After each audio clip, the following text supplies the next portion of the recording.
চরম যে নিম্নমত জায়গাটা, সেটা মনে হয় আমাদের মতো যারা ভিকটিম ফ্যামিলিরা তারা অনেকটা সাফার করে এসছে, যেখানে হচ্ছে মানবাধিকার কমিশন নামের যে সংস্থাটা ছিল বাংলাদেশে, আমরা বলছি তাদের কার্যকারিতা ছিল, এমনও তাদের কার্যক্রম ছিল যেটা আসলে আমাদের বিচারের চাওয়ার যে জায়গাটা সেখানে মাঝে মাঝে বাধাগ্রস্ত করা হয়েছে। যেমন আমি আমার অভিজ্ঞতা থেকে বলতে পারি যে আমি আমার পরিবারের যখন আবেদন করা হয় ইনভেস্টিগেশন করার জন্য, তাদের ভাইকে যে গুম করা হয়েছে এবং আমার সাথে আরো অনেক যে পরিবার, মানবাধিকার কমিশনের শুধুমাত্র একটা দায়িত্ব ছিল শুধু একটা চিঠি পাঠানো হোম মিনিস্ট্রিতে।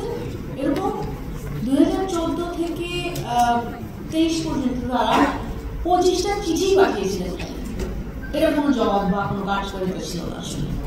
তো ওই চিঠিটা নিয়ে আসলে আমরা কতটা আগাতে পেরেছিলাম বা এটা আমাদের কতটা সহায়ক ছিল, কোনো ইনভেস্টিগেশন সুপারিশও তারা ইভেন করেনি। মোনালিসা হেভি ফ্লো 15 পিস প্যাকেটের সাথে 8 পিসের একটি প্যাকেট একদম ফ্রি।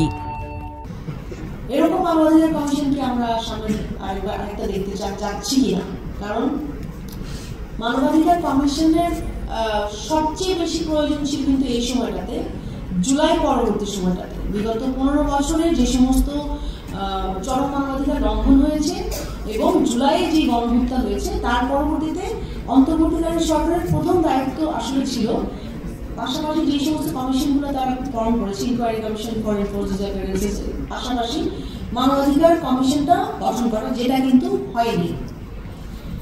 এবং আমরা আমাদের চাপ তাদের কাছে আসলে রয়ে গেছে, আমার মনে হচ্ছে যে চাপটা থেকে আমরা বের হয়ে আসতে পারিনি এখনো। এবং প্রায়োরিটি আমার মনে হচ্ছে যে ইন্ডিয়ান গভর্নমেন্টের মধ্যে সেই তাগাদাটা বা সেটা কি অনুভব করেনি তারা, যে যেটার জন্য তাদেরকে আসলে গঠন করা হয়েছিল মানবাধিকার প্রতিষ্ঠার জন্য এবং বিচারের দাবিতে জুলাইয়ের আত্মত্যাগের পরে, সেই জিনিসটা আসলে ক্ষমতায় যাওয়ার পর বসার পরে সেই জিনিসটা পরিবর্তনটা হয়ে যায়।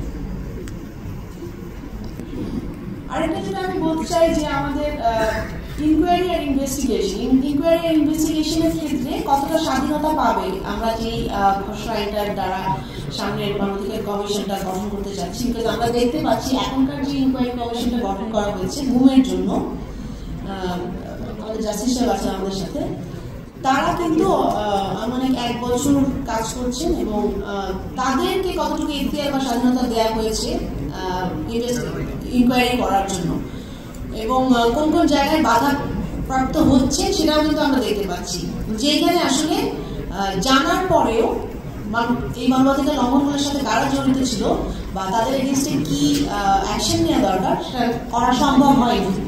তো এই প্রভাবশালী মহলের চাপ, যেটা রাজনৈতিক বলেন এবং প্রাতিষ্ঠানিক চাপ, সেই চাপটা কিন্তু রয়ে গেছে, এখনো আমরা দৃশ্যমান দেখতে পাচ্ছি। তারপরে আমরা বলবো যে মানবাধিকার কমিশন গঠনের ক্ষেত্রে যে লোকবল বা যে আর্থিক অ্যারেঞ্জমেন্টের কথা বলা হচ্ছে, সেটা কি সাফিসিয়েন্ট কিনা। কারণ যখন ইনকোয়ারি কমিশন ঘুমের কাজ করছিল তখন এই 5 জন দ্বারা আসলে 1850 নাম্বার অফ কেসেস যেগুলো এনফোর্সড এভিডেন্সেস, সেগুলোকে সাপোর্টিভ ব্যাকআপ দেওয়ার মতো কোনো ক্যাপাবিলিটি তাদের ছিল না এবং এখনো নেই। তো সেই মানবাধিকার কমিশন যে গঠন করা যাচ্ছে সেই ক্ষেত্রে আসলে লোকবলের ক্ষেত্রে আর্থিক নিশ্চয়তা আমরা কতটুকু পাচ্ছি এই খসড়ায়।